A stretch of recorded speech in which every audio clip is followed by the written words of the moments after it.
தாய்மார்களுக்கு கலைஞர் செஞ்ச திட்டங்களில் மிக முக்கியமான ஒரு திட்டம் என்ன அப்படின்னா, கர்ப்பிணி பெண்களுக்கு 6000 நிதி உதவின்னு கலைஞர் ஒரு திட்டம் கொண்டு வந்தார். இது பல பேருக்கு தெரியாது. இந்த திட்டத்தை பற்றியும் பல பேர் விளக்கி சொல்றதும் கிடையாது. கர்ப்பிணி பெண்களுக்கு 6000 கலைஞர் இந்த திட்டத்தை ஏன் அப்ப கொண்டு வந்தார் அப்படின்னா,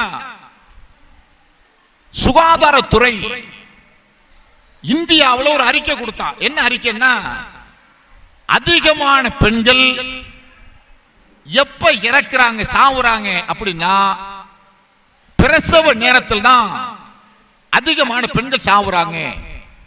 ஏன் பிரசவ நேரத்தில் சாவுறாங்க அப்படின்னா, ஒரு குழந்தையை பெற்றெடுக்கக்கூடிய அளவிற்கு போதிய வலிமை உடம்புல இல்லை, அயன் என்ற இரும்பு சத்து இல்லை, அதனாலதான் இறப்பை நோக்கி போறாங்க. அப்ப பெண்களுக்கு அயன்கிற இரும்பு சத்து கிடைக்கணும் என்ன பண்ணணும்? நல்லா சாப்பிடணும், பேரிச்சம்பழம் சாப்பிடணும், பால் சாப்பிடணும், இதாட்டம் இரும்பு சத்து சாப்பாடு சாப்பிடணும். சரி, சாதாரண கிராமப்புறத்தில் வேலை வாய்ப்பு செய்யற பெண்கள், கூலி வேலை செய்யற பெண்களுக்கு இதெல்லாம் வாங்கி சாப்பிட முடியுமா? முடியாது.